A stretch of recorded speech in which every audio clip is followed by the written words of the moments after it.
Alors, on va donc faire la foi numéro 1. Hein. On avance bien dans le bloc de cours FC1, la première partie. D'ailleurs, à la fin de ce cours, quand vous aurez fini Grandir spirituellement, vous aurez un autre jour de jugement. Vous en aurez beaucoup cette année, d'accord? Quelques temps après, on vous laissera quelques temps pour réviser et hop, on fera encore des tests. Donc, étudiez vos cours. Hein. Vous n'êtes pas là simplement pour venir à l'Institut, prendre quelques cours et hop, repartir et dire je vais venir le mardi, je vais venir le samedi. Non, non, non, non, non, il y a du travail. Et plus ça va, plus on avance. Et plus ça va, plus les tests seront moins faciles. Ah oui, moins faciles. Ils seront plus difficiles. Il faudra étudier davantage. OK? Mais plus vous étudiez, plus vous serez tranquille. Juste avant que nous prions et que nous commencions notre cours, le premier cours sur la foi numéro 1, eh bien, vérifiez vos téléphones portables physiquement, s'il vous plaît. Merci. Comme ça, ils ne vont point sonner et nous pourrons être parfaitement concentrés sur la parole de Dieu. Alléluia. On va prier ensemble. Père Céleste, nous te remercions encore pour ta grâce. Merci parce que ta parole nous parle, Seigneur. Ta parole, c'est toi qui nous parles personnellement. Père, je te remercie parce que ces étudiants, Seigneur, que ce soit en direct, que ce soit, Seigneur, online, Seigneur, tous peuvent bénéficier de ta parole et grandir dans les fondations, Seigneur, du royaume de Dieu. Merci pour les fondations que tu nous donnes, Seigneur, dans ce royaume. Merci pour la foi. Merci parce que par la foi, Seigneur, nous pouvons, Seigneur, abattre des montagnes. Nous pouvons changer nos circonstances. Nous pouvons, Seigneur, voir tes promesses extraordinaires être réalisées dans nos vies. C'est pourquoi encore ce soir, je prie, Père, pour que tu illumines les yeux des cœurs de chaque étudiant ici. Tous ceux qui verront ces vidéos, Seigneur, aussi, vraiment touche-les. Père, je prie pour que vraiment il y ait quelque chose de spécial qui se passe et que d'abord ils découvrent ce qu'est la foi, Seigneur, et qu'ils mettent en pratique cette foi et qu'ils puissent voir ta main puissante agir dans leur vie. Dans le nom de Jésus, nous prions. Amen. Alors, nous avons donc cette série de cours qui s'appelle foi numéro 1. Qui dit numéro 1 veut dire obligatoirement numéro 2, bien sûr. Vous aurez 2 enseignements sur la foi.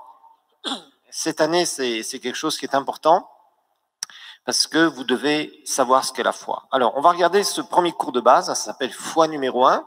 Foi numéro 1, et nous enseignons régulièrement.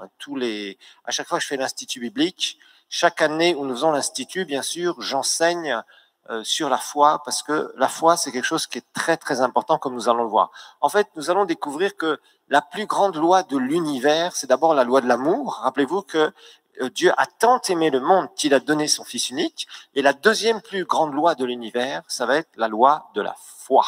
Donc, c'est très important. C'est une loi, la loi de la foi, c'est quelque chose de fondamental, quelque chose que vous devez connaître, comprendre et pratiquer régulièrement dans votre vie spirituelle et aider les autres aussi à fonctionner dans la foi.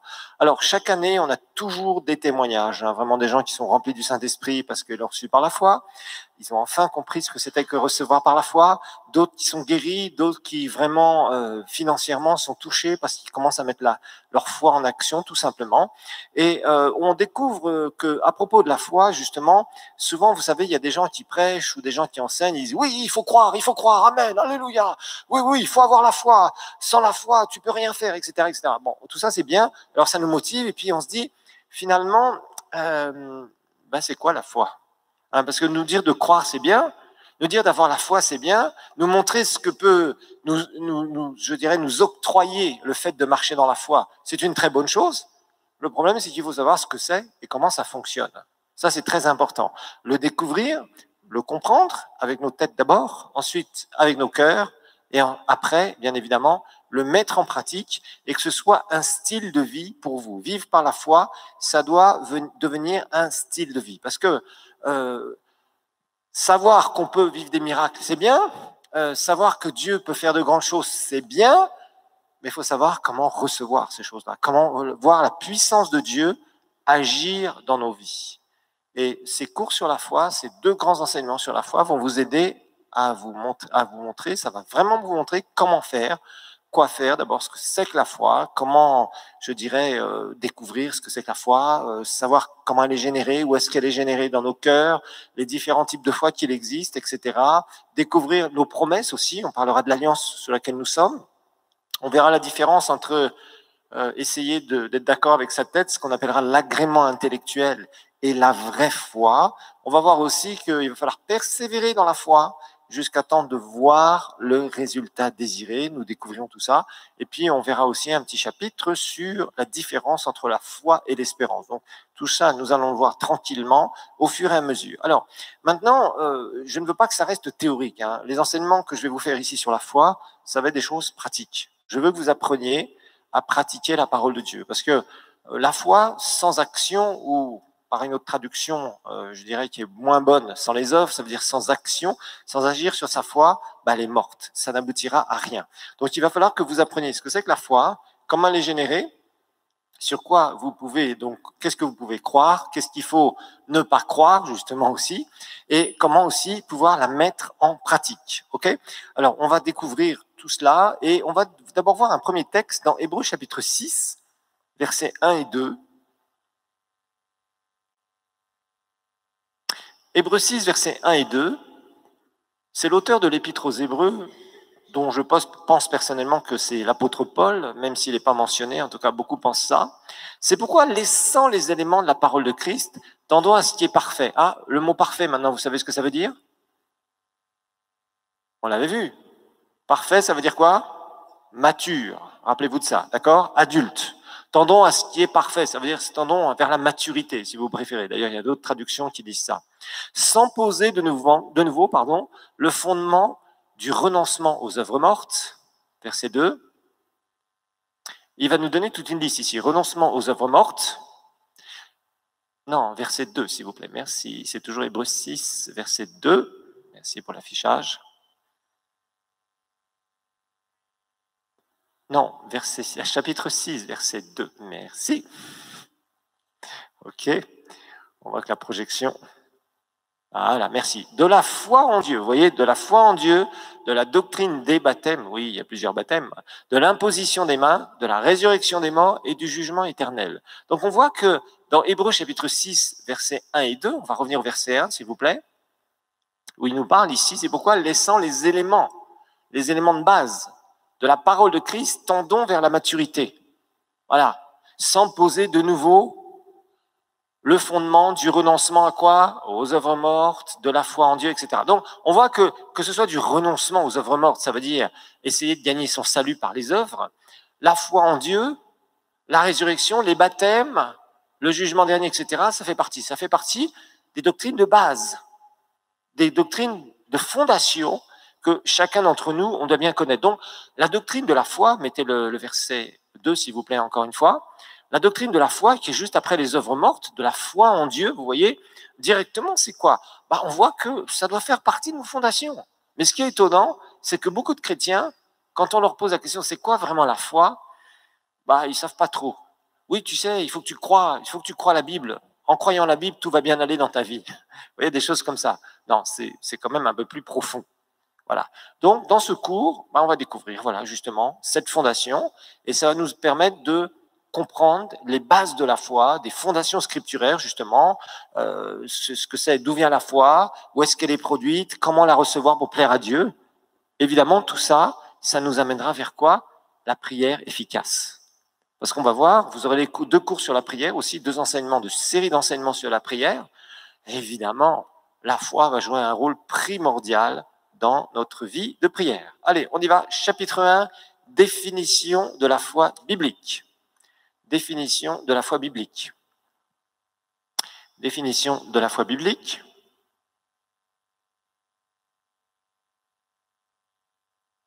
Alors, s'il y a bien un verset qui définit la foi biblique, ça va être Hébreux chapitre 11, verset 1. Donc, chapitre 1, définition de la foi biblique.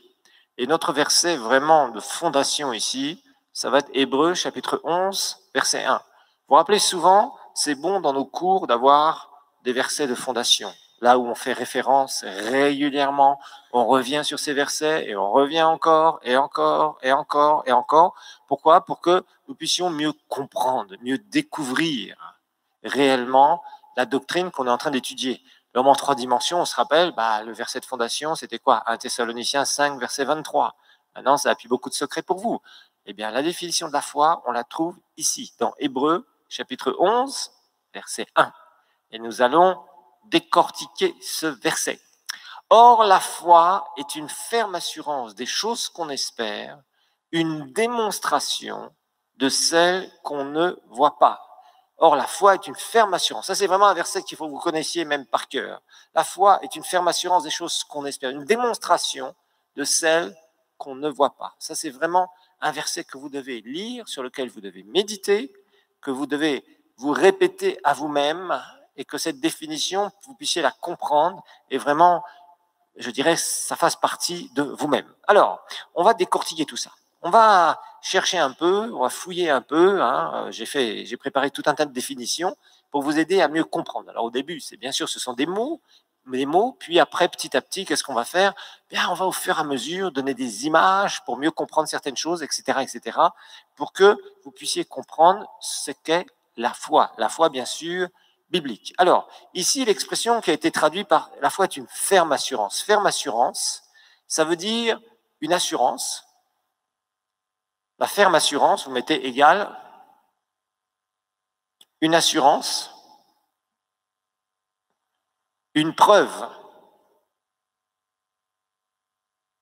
Une assurance, une preuve, une garantie.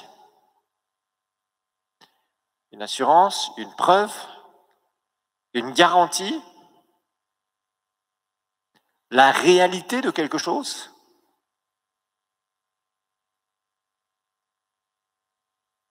Donc ça signifie, la ferme assurance, c'est un seul mot en grec, ça signifie une assurance, une preuve, une garantie, une réalité, une définition que j'aime bien, un titre de propriété. Ah, ça vous parle, hein, ici.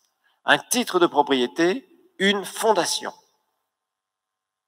Un titre de propriété, une fondation. Donc on voit ici, la foi est une ferme assurance. Ça veut dire que c'est une preuve, une assurance, une preuve, une garantie. La foi est une réalité. La foi est un titre de propriété. La foi est une fondation. Une fondation.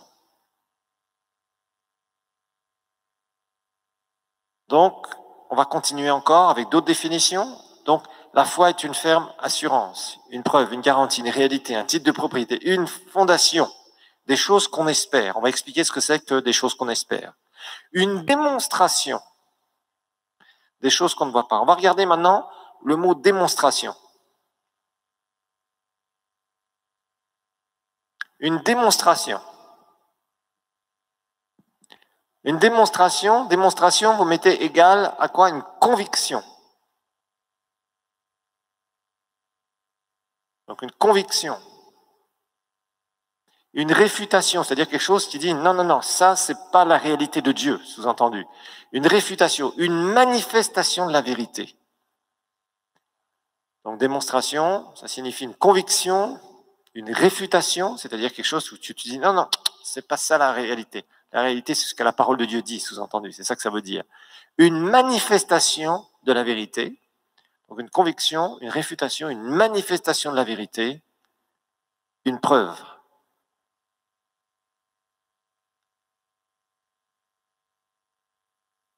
Une preuve. Vous savez tout ça qui est affiché. Une preuve. Donc la foi, ça englobe tout ça. Alors vous allez me dire, oui, ça fait beaucoup de mots tout ça. Oui, vous en faites pas. On va simplifier les choses.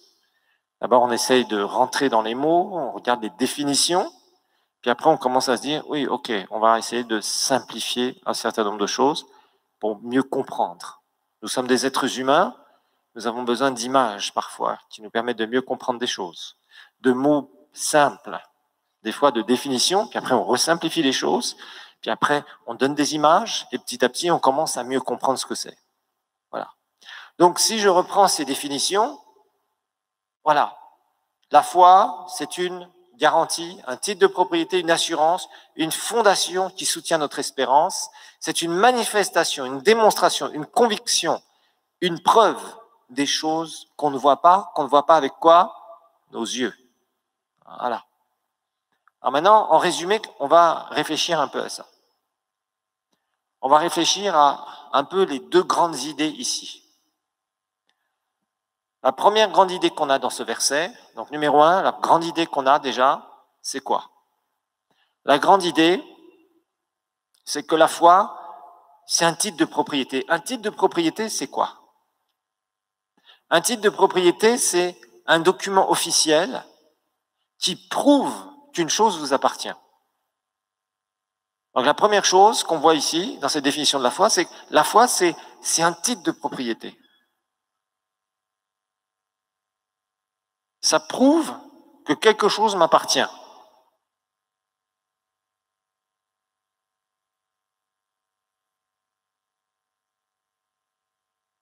Ça prouve que quelque chose m'appartient. C'est un document officiel. Et on verra que le document officiel, il est dans la parole de Dieu. Ça, c'est le document. Mais il va falloir que tu fasses une chose, que tu t'appropries la promesse. Ça va être le rôle de la foi. Le document officiel, il a été signé avec le sang de Jésus. Le document officiel, c'est l'alliance que nous avons en Christ, selon les promesses qui nous ont été faites en Christ. Nous allons étudier ça. Ça, c'est le document officiel, sur lequel tu dis, non, non, ça m'appartient. Cette promesse-là m'appartient. Certains, vous vous posez des questions sur le baptême du Saint-Esprit encore. Il y en a très peu qui ne l'ont pas reçu ici, mais ça vous appartient. Ça vous appartient, il n'y a pas besoin de forcer, d'attendre, de faire je ne sais quoi. Ça vous appartient. Pourquoi? Parce que c'est marqué dans votre alliance. La foi va être ce titre, ce document officiel qui prouve que quelque chose vous appartient. Une promesse, ça vous appartient. C'est à vous de l'amener à la réalité, justement. Donc la deuxième chose maintenant qu'on peut remarquer sur ce verset, deuxième chose, donc la première chose, c'est un titre de propriété, la foi. Quelque chose qui nous appartient, mais qu'il va falloir ramener vers nous, comme nous allons le découvrir. Deuxième volet de ce verset, c'est que la Bible va nous montrer que c'est une conviction des choses qu'on ne voit pas. Une conviction des choses qu'on ne voit pas.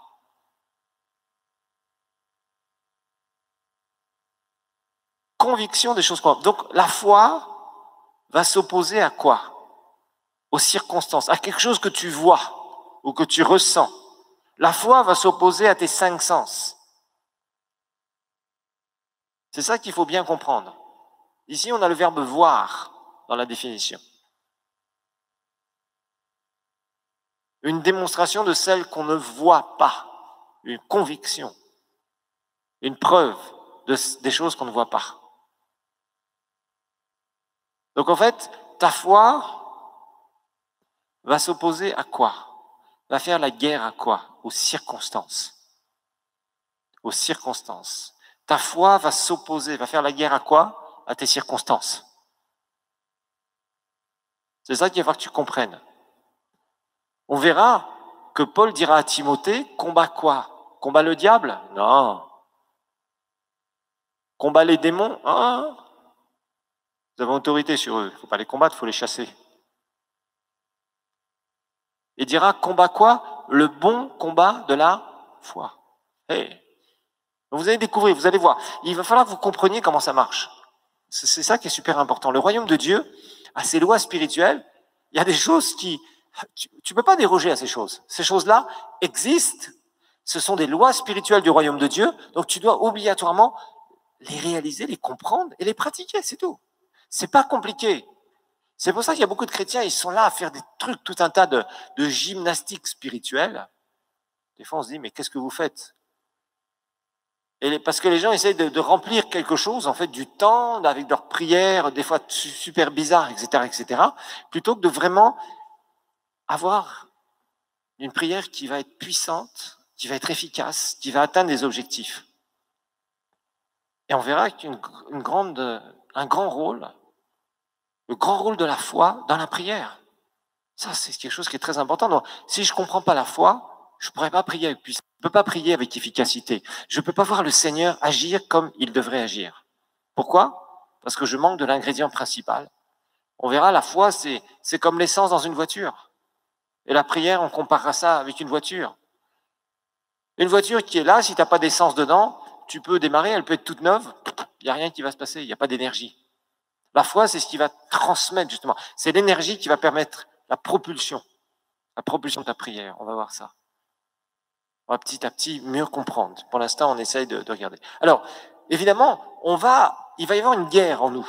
Cette guerre, c'est entre ce que nous croyons et ce que nous voyons. C'est ça qui est important à comprendre. Il y a une bataille gigantesque dans ce que tu crois et ce que tu vois. C'est-à-dire tes circonstances. Et c'est là où on verra vraiment si tu crois ou pas. La foi, de toute façon, va se démontrer obligatoirement. Nous le verrons. Et la foi, nous le verrons aussi, va venir comme une conviction dans notre cœur, dans notre esprit. Mais il y a une bataille. Tu es malade. Si tu as la foi, tu vas manifester ta guérison. Mais ton corps te dit, non, je suis malade. Tu es malade, tu es malade, tu es malade, tu es malade. Ta tête te dit, tu es malade. Tes symptômes te disent, tu es malade, tu es malade, tu es malade, tu es malade. Et ton cœur, si tu as la foi, dit, cette maladie est dominée par ma foi dans le nom de Jésus. Et c'est ça que je crois dans mon cœur qui va se manifester dans mon corps. C'est la même chose pour le baptême du Saint-Esprit. Tu dis, mais ta tête peut dire, mais comment je peux parler une langue que je ne connais pas, j'y arrive pas. Mais on t'a jamais demandé d'y arriver. On t'a jamais demandé de produire ça. On t'a simplement demandé de recevoir par la foi et de libérer ce que tu as dans ton esprit. C'est tout. C'est pas plus compliqué. C'est pareil pour les finances. La foi, même tu peux avoir les poches vides et tu peux dire non. Moi, je sais que mon Dieu pourvoit à tous mes besoins. Et tu es là et tu parles la parole de Dieu, tu as la foi et tu commences à voir des choses de la part du Seigneur. Ça, c'est la foi. La foi ne regarde pas les circonstances. La foi regarde quoi? La parole de Dieu. Et c'est là où il va y avoir cette bataille. Tant que tu veux regarder les circonstances et prier selon tes circonstances, tu vivras au niveau de tes circonstances. La foi, nous le verrons, va t'élever au-delà de tes circonstances. Et des fois, ça fait peur. Des fois, c'est pas évident. Des fois, c'est pas simple, justement. C'est l'école de la foi. Nous vous étudierons comment Pierre a marché sur l'eau et au moment où il a commencé à douter, il a pris un bon bain bien froid. Et les observateurs qui n'étaient pas des Nations Unies, qui étaient dans le bateau, ils ont bien rigolé, entre guillemets. Mais au début, ils étaient impressionnés. Nous verrons tout ça, c'est très intéressant. Il y a plein de choses qu'on va étudier sur la foi et on va vraiment découvrir. En tout cas, Pierre était un homme qui a voulu apprendre à marcher par la foi et des fois, il a eu des difficultés, mais c'est un homme de Dieu qui, dans les actes des apôtres, a fait des prodiges, des signes et des miracles. Et vraiment, il avait une grande foi parce qu'il a appris. Et nous verrons qu'on doit apprendre à marcher dans la foi. Il y a l'école de la foi, c'est très très important aussi. Ok?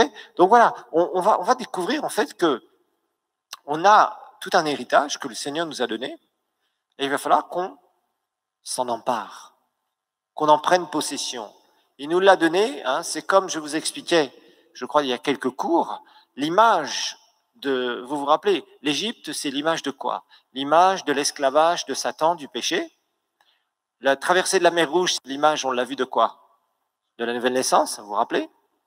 Ensuite, on a vu le désert, c'est quand on ne sait pas marcher par la foi. On est dans le désert. On est là, on croit en Dieu, on prie, on essaye d'avancer, mais on a du mal et on tourne en rond, comme les Israélites qui ont tourné en rond. Mais après, dans le livre de Josué, c'est l'image de quoi? De la conquête du pays promis. Ça veut dire quoi? Ça veut dire ni plus ni moins, tu apprends à saisir tes promesses.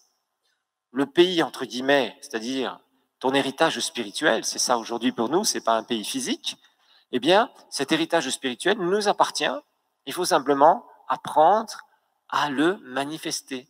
Et comment tu apprends à manifester tes promesses? C'est par la foi, voilà, tout simplement. C'est pas compliqué, très simple, vous allez voir, tout est très simple. Je vous ai dit, moi je ne vous enseignerai pas des choses qui sont compliquées, ça sert à rien. Essayer de vous enseigner des trucs où il faut faire de la gymnastique spirituelle, c'est pas mon truc. Ou de la musculation spirituelle avec des mouvements physiques, ça c'est pas biblique. Ok? Je veux simplement vous apprendre des principes divins. Ils sont très simples. Mais attention, ce que vous allez apprendre, pratiquez-le. Vous le faites, je vous garantis. Franchement, vous verrez beaucoup de changements dans vos vies. C'est pas compliqué. Tout est simple avec Dieu. Mais ce sont des principes. Dieu fonctionne avec des principes. c'est-à-dire des lois spirituelles. Il fonctionne avec des valeurs de caractère. Voilà, c'est tout. Donc, il y a deux choses que tu dois sérieusement acquérir, c'est ça. C'est les principes divins que tu dois pratiquer. Et la loi de la foi, c'est quelque chose qui est tellement important que tu dois apprendre à pratiquer dans ta vie, mais aussi, tu vas apprendre à tenir ton caractère, à avoir les bonnes valeurs de caractère vis-à-vis de Dieu et de son royaume. Allez, maintenant une image que je vais vous donner. Notez que la foi, c'est comme une main invisible. La foi, c'est une main invisible qui prend dans le monde spirituel.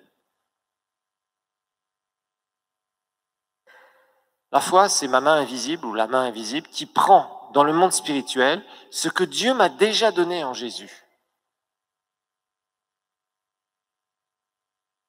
La foi, c'est ma main invisible qui prend dans le monde spirituel ce que Dieu m'a déjà donné en Jésus et qui l'amène à la réalité. Et qui l'amène à la réalité dans ma vie. Donc c'est ma main invisible qui prend dans le monde spirituel ce que Dieu m'a déjà donné en Jésus et qui l'amène à la réalité dans ma vie ou dans la vie des autres. Qui l'amène à la réalité dans ma vie ou dans la vie des autres. Vous avez la définition qui est affichée. Ça, c'est une image là. Une image qui montre ce que c'est que la foi. C'est une image qui est forte. Dans le naturel, qu'est-ce qui te permet de prendre des choses? Tu prends quoi? Par exemple, la nourriture, tu la prends comment? Avec les mains. Pour mettre où? Dans ta bouche. C'est simple. Tout ce que tu fais, tu as quoi? Tu as les mains pour faire ça. Dieu t'a donné dans le naturel 2 mains. Dans le surnaturel, il t'en a donné une. Pour quoi faire? Pour saisir les choses qui t'appartiennent en Christ, que Jésus t'a acquises à la croix, et de les ramener à la réalité dans ta vie. Voilà, c'est tout. Ça, c'est une définition sur laquelle tu dois beaucoup méditer. Tu vas toujours penser que ta foi va faire quoi? Va prendre. Va prendre, c'est ça. La foi va prendre dans le monde spirituel, ce qui nous appartient, et l'amener à la réalité dans nos vies. Voilà. Rendre visible, manifester ce que nous avons comme promesse, ce que le Seigneur nous a donné comme promesse. Tu vas manifester ces promesses, les rendre visibles, les démontrer. Et c'est par ta foi. C'est comme ça que ça marche. Pas compliqué, il faut bien le comprendre. Il faut bien le comprendre. Donc, tu as des mains pour amener les choses. Dans le naturel, c'est quelque chose, on est tellement habitué dans le naturel. Par exemple, si tu as soif, s'il y a un verre d'eau devant toi, tu es à table, assis à table, qu'est-ce que tu vas faire? Tu vas à peine réfléchir, hop, et tu ramènes le verre d'eau. Est-ce que c'est pas un réflexe? Bien sûr. C'est quelque chose qui est très naturel. Eh bien, la foi, plus tu vas la développer, plus ça va devenir un réflexe. Mais il y a trop de gens qui sont là, ils regardent le verre d'eau, ils disent « j'ai soif, ah, j'ai soif, ah, j'ai soif, ah, j'ai tellement soif, Dieu, donne-moi à boire. » Voyez? Et le Seigneur te dit, voilà, il y a le verre d'eau devant toi, prends, prends, prends, prends, prends. Comment est-ce qu'on prend? Par la foi. Voilà. Tout simple, c'est puissant. Donc il va falloir que tu commences à comprendre que ta foi, c'est ce qui va te permettre de prendre toutes tes bénédictions et de les ramener dans ta vie et aussi de les déverser sur les autres. C'est fort. Imaginez-vous si on n'avait pas de bras. On serait des handicapés, n'est-ce pas? Il y a beaucoup de chrétiens qui vivent comme des handicapés spirituels. Pourquoi? Parce qu'ils ne savent pas ce qu'est la foi, ils ne connaissent rien, et ils sont là à tourner en rond, à faire tout un tas de prières, etc., etc., etc., et ça ne les mène à rien. Ta foi, c'est ta main invisible. Ce que tu vois dans ta vie, c'est ce que ta foi a ramené. Le jour où tu as été sauvé, ta foi a ramené le salut dans ta vie. Pas compliqué. Tu l'as déjà vécu. Tu es rempli du Saint-Esprit, ta foi a ramené le baptême du Saint-Esprit dans ta vie. Tu es prospère, tu as ramené dans ta vie les finances, etc. La paix, etc. Voir des choses, toutes sortes de choses que tu veux voir s'accomplir dans ta vie, qui sont des très bons événements parce que tu as prié et Dieu t'a donné des connexions divines, des rendez-vous divins, etc., etc., un plan divin, etc., etc.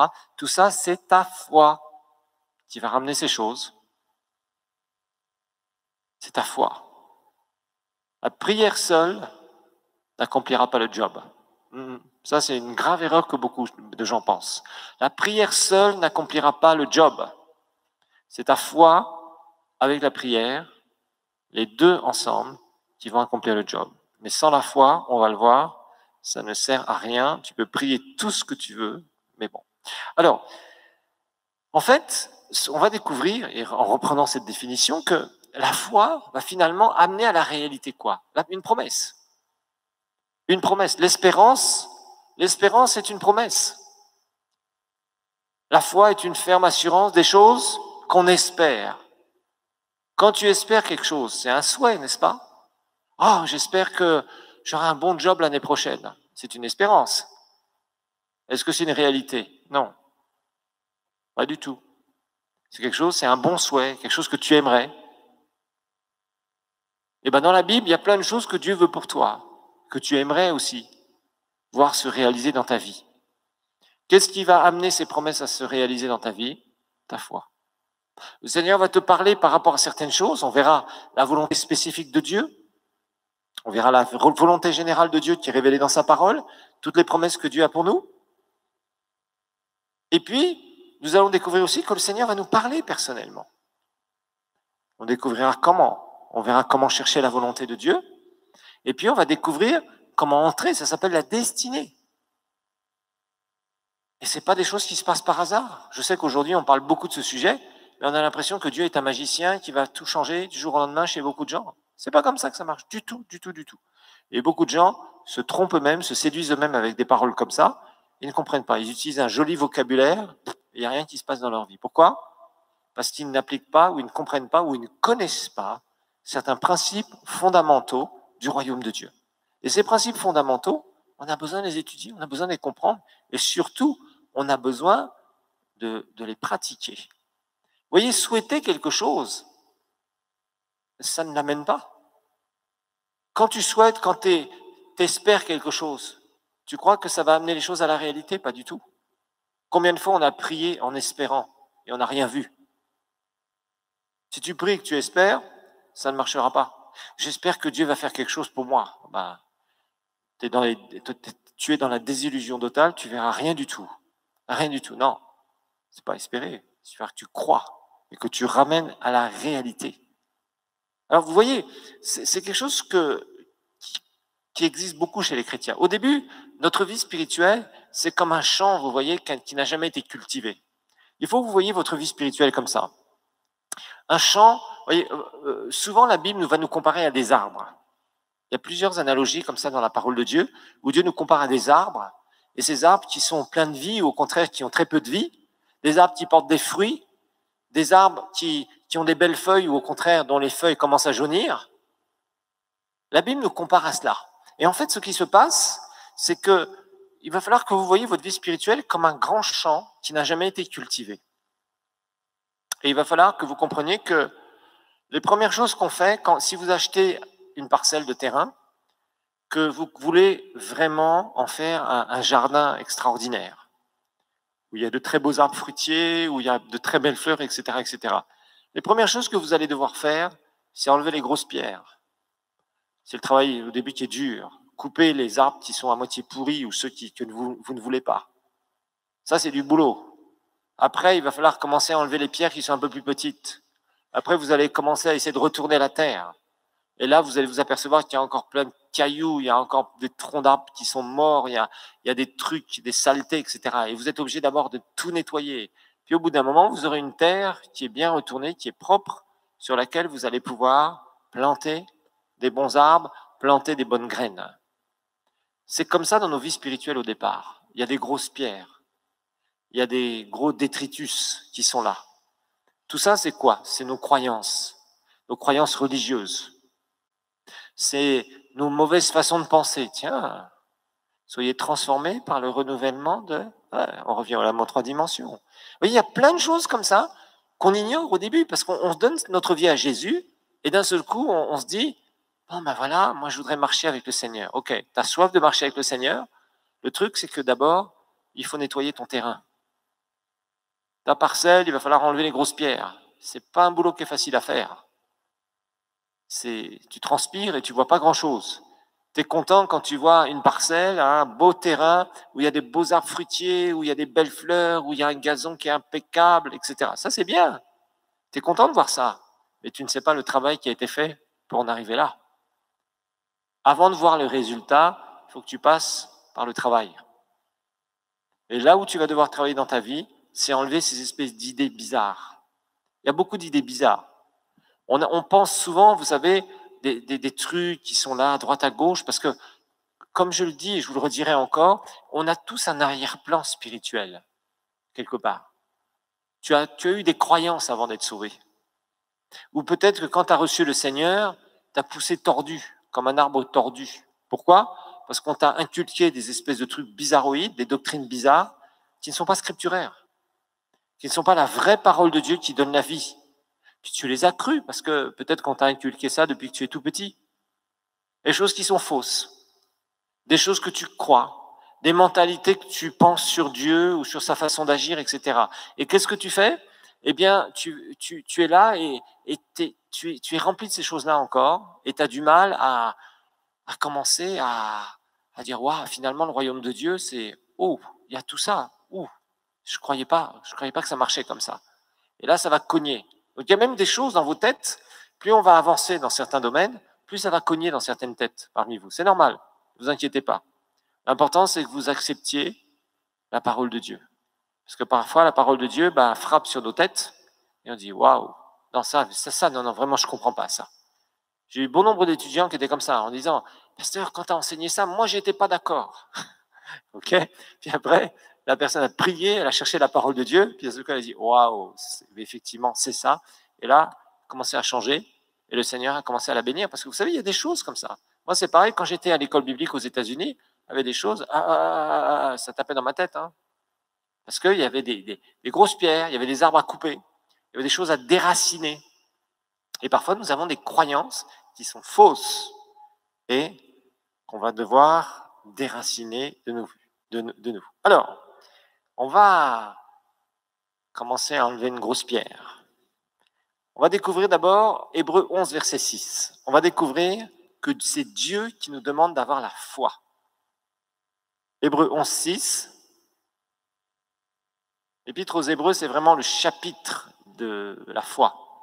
Hébreux 11, verset 6. On va découvrir que Dieu nous demande d'avoir la foi.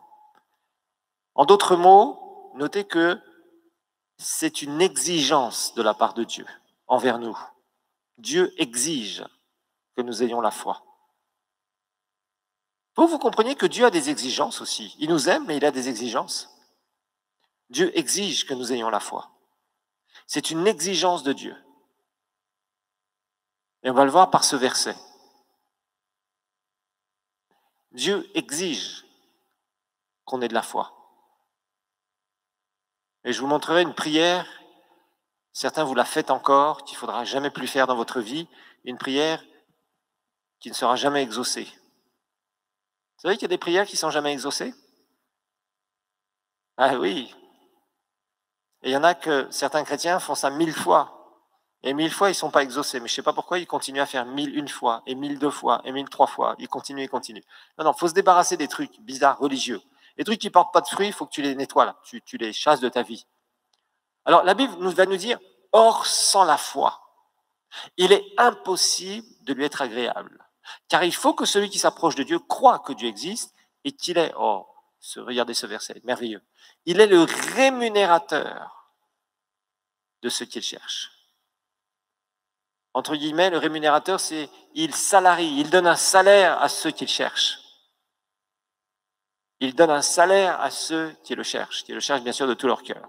Donc, on voit la première partie. Or, sans la foi, il est impossible de lui être agréable ou de lui plaire dans d'autres versions ou d'être agréé, approuvé de lui, voilà. Si tu veux être approuvé de Dieu, il faut que tu marches dans la foi. Sans la foi, tu ne peux pas être approuvé par le Seigneur. Voilà. D'ailleurs, les incrédules, ce sont les païens, les pécheurs, ils ne sont pas approuvés par Dieu. Toi, tu crois, donc au niveau du salut, tu es approuvé par Dieu. On verra que l'approbation divine est quelque chose de très important dans nos vies, et ça a un autre mot. L'approbation divine, ça sera ce qu'on appelle la justice. C'est une définition de la justice. Voilà. L'approbation divine égale justice. Justice égale approbation divine. C'est par la foi que tu as été quoi? Justifié. Ah oui, absolument. Nous avons été justifiés, donc approuvés par Dieu, par notre foi en Jésus, quand nous avons cru. Nous sommes repentis de nos péchés, nous avons cru, et Dieu a approuvé notre foi, parce que nous sommes approchés, nous avons été agréables, agréés, approuvés par lui, parce qu'on est venu devant lui pour être sauvés dans la foi. En d'autres termes, la foi, notez que la foi va être un ingrédient indispensable.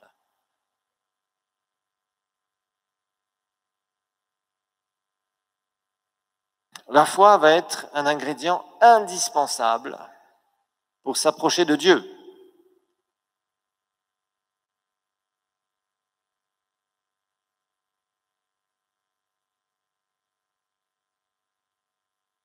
Donc c'est l'ingrédient indispensable. La Bible nous dit bien, or, sans la foi, il est impossible de lui plaire. Donc ça va être l'ingrédient indispensable. Un ingrédient, vous savez, c'est comme si vous voulez faire du pain, par exemple. Vous voulez faire du pain, si vous mettez de la farine, un peu d'eau, du sel, bah, vous mettez ça dans un four, vous irez chez le dentiste après.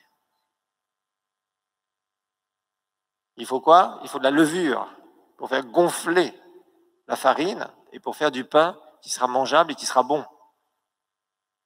La levure, c'est un des ingrédients indispensables. Même chaque ingrédient est indispensable pour faire du pain. C'est la même chose. Avec Dieu dans la prière, la foi, dans ta relation avec Dieu, la foi, c'est ce qui lui plaît. On va étudier que Jésus a été attiré vers la foi des gens. Ma fille, ta foi t'a sauvée.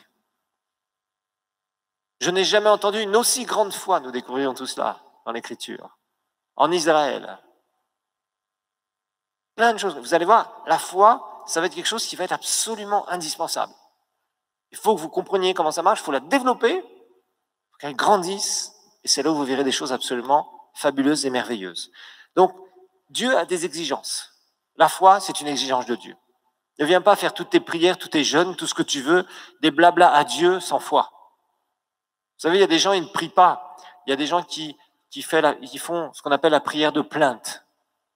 Sauf qu'on verra que dans le ciel, il n'y a pas de bureau de plainte. D'accord?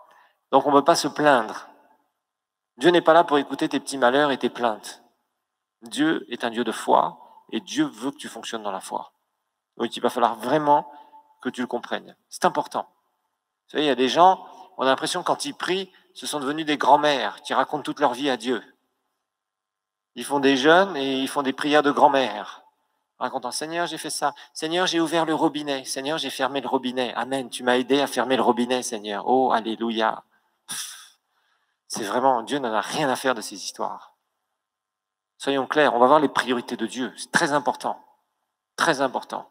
On n'est pas là. Vous savez, beaucoup de chrétiens, on a l'impression qu'ils sont dans une cour de récréation et ils jouent entre enfants qui ont 3 ou 4 ans. C'est pas ça. Le royaume de Dieu, ça n'a rien à voir. Le royaume de Dieu, c'est un combat, c'est une guerre spirituelle entre les ténèbres et la lumière.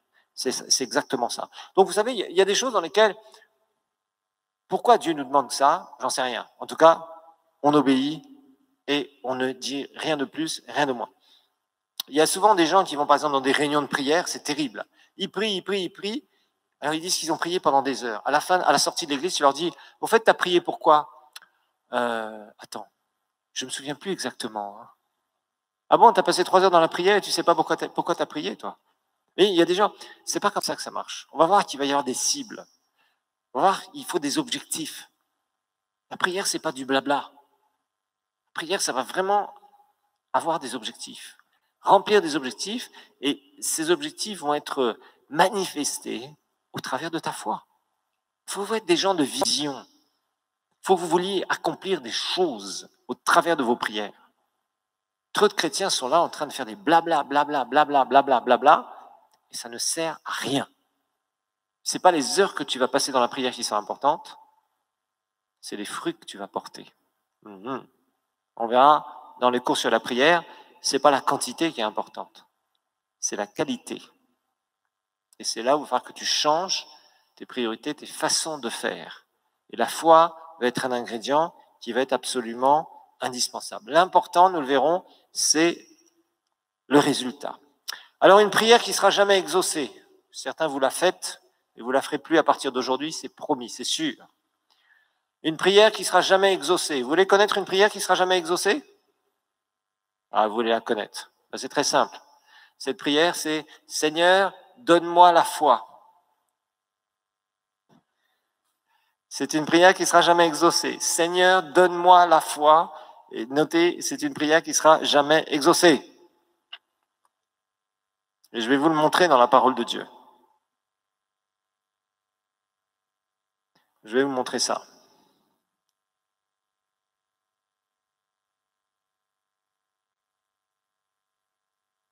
C'est la prière qui ne sera jamais exaucée. Tu peux prier, jeûner en disant « Seigneur, donne-moi de la foi, donne-moi de la foi, donne-moi de la foi », ça ne marchera pas. Dieu te dira « Je ne peux pas entendre ça, j'entends rien ». Vous savez qu'il y a des prières que Dieu n'entend pas? Il y a des prières qui ne traversent même pas le plafond.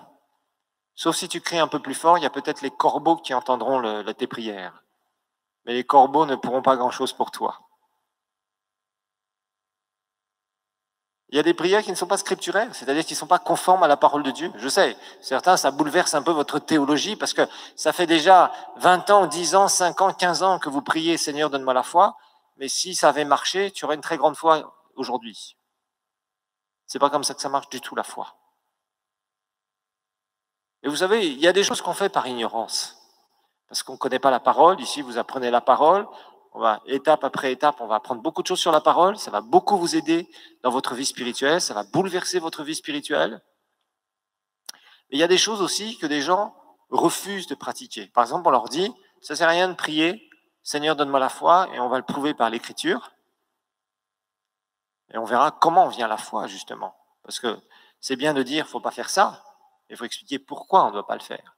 Et comment on doit faire pour que ça porte des fruits. Vous voyez, dans votre vie spirituelle, il y a un temps où vous devez faire du ménage. Vous devez enlever de votre vie tout ce qui ne porte pas de fruits. Moi, j'ai fait ça il y a bien des années. Il ne restait pas grand-chose sur la table, je peux vous dire.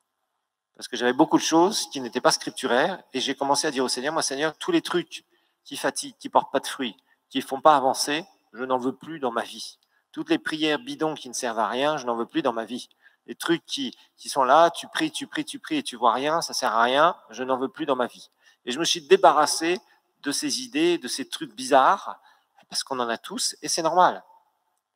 Alors maintenant, il faut que tu apprennes à te soumettre à ce que la parole de Dieu dit. Parfois, ça peut bouleverser des habitudes. Il y a des fois des habitudes qu'on a depuis des années. Et il y a un moment où il faut se dire, non, je vais changer ça. Quand tu commences à entendre la parole, que cette parole, on te prouve que c'est la vérité, il y a des choses sur lesquelles tu dois apprendre à dégager ça de ta vie spirituelle. Si les choses qui ne fonctionnent pas, tu continues à les pratiquer, tu penses qu'elles vont fonctionner un jour? Ça me fait penser aux vieux ordinateurs. Vous savez, certains d'entre nous, on a connu l'informatique à la fin des années 80, début des années 90.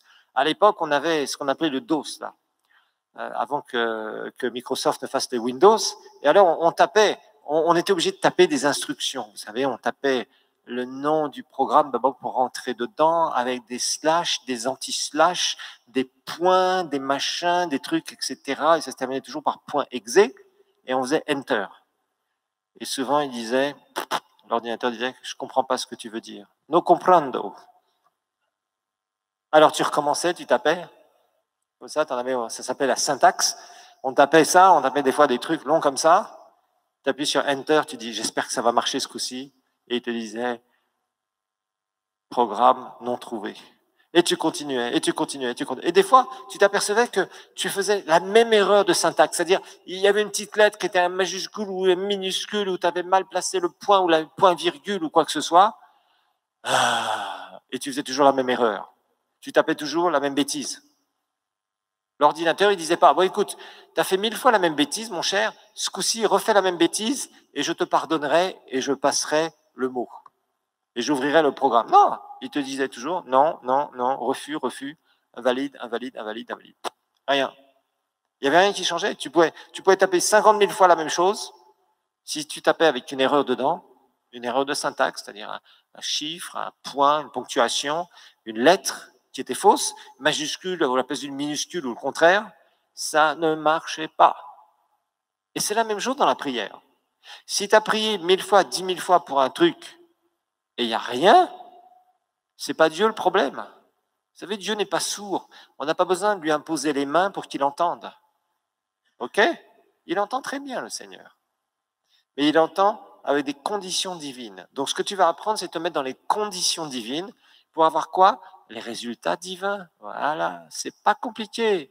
Quand on se met dans les conditions divines pour avoir les résultats divins, ça marche. Quand tu veux forcer quelque chose qui n'est pas scripturaire, qu'est-ce qui va se passer? Il n'y a rien qui va marcher. Tu peux faire 10 000 fois la même chose. Donc, la parole de Dieu va être claire. On ne peut pas, on peut pas demander à Dieu la foi. Regardons ensemble. On peut regarder, je pourrais vous donner exemple sur exemple, on va vous en donner d'ailleurs. Hein. Regardons Marc 2, verset 5. Marc 2, verset 5. Guérison d'un paralytique. C'est 4 amis qui portaient un paralytique. Il y avait une atmosphère de foi extraordinaire et le paralytique a marché. Pourquoi? Jésus, qu'est-ce qu'il a dit après? Voyons leur foi. Tellement ces gens-là étaient dans une foi absolue que ça se percevait. On verra que la foi peut se percevoir chez les gens. On voit des gens parfois qui viennent et ils n'ont pas de foi. Ils veulent compris. Moi, j'ai déjà vu des gens. On a vu des paralytiques se lever ici. On a vu des gens laisser leur canne. On a vu des gens être touchés par la puissance de Dieu. Mais j'ai vu des gens qui sont partis dans leur fauteuil roulant. Pourquoi? Parce qu'ils ont demandé 50 fois la prière à 50 serviteurs de Dieu différents, et quand on leur demande de mettre la foi en action, ils ne le font pas. Donc, il faut vraiment comprendre comment ça marche. Jésus, voyant leur foi, ils n'étaient pas là en train de dire « Oh Jésus, donne-nous la foi pour que notre ami paralysé puisse marcher. » Absolument pas. Absolument pas. Parce que ce n'est pas comme ça que ça marche. La parole de Dieu va être très claire là-dessus. Il y a d'autres exemples. Regardons Marc 5, verset 34.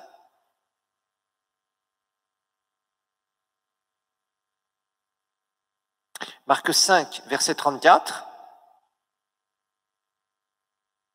La Bible va nous dire la même chose, même genre de choses. C'est Jésus qui dit ça. Jésus lui dit, ma fille, quoi? Ta foi. Il n'est pas dit ma foi. C'était la femme qui avait la perte de sang. On découvrira beaucoup de versets où Jésus faisait appel à la foi de la personne. Regardons maintenant pour vous convaincre. Luc, chapitre 17, versets 5 et 6. Ah. Luc, chapitre 17, on va l'afficher, versets 5 et 6.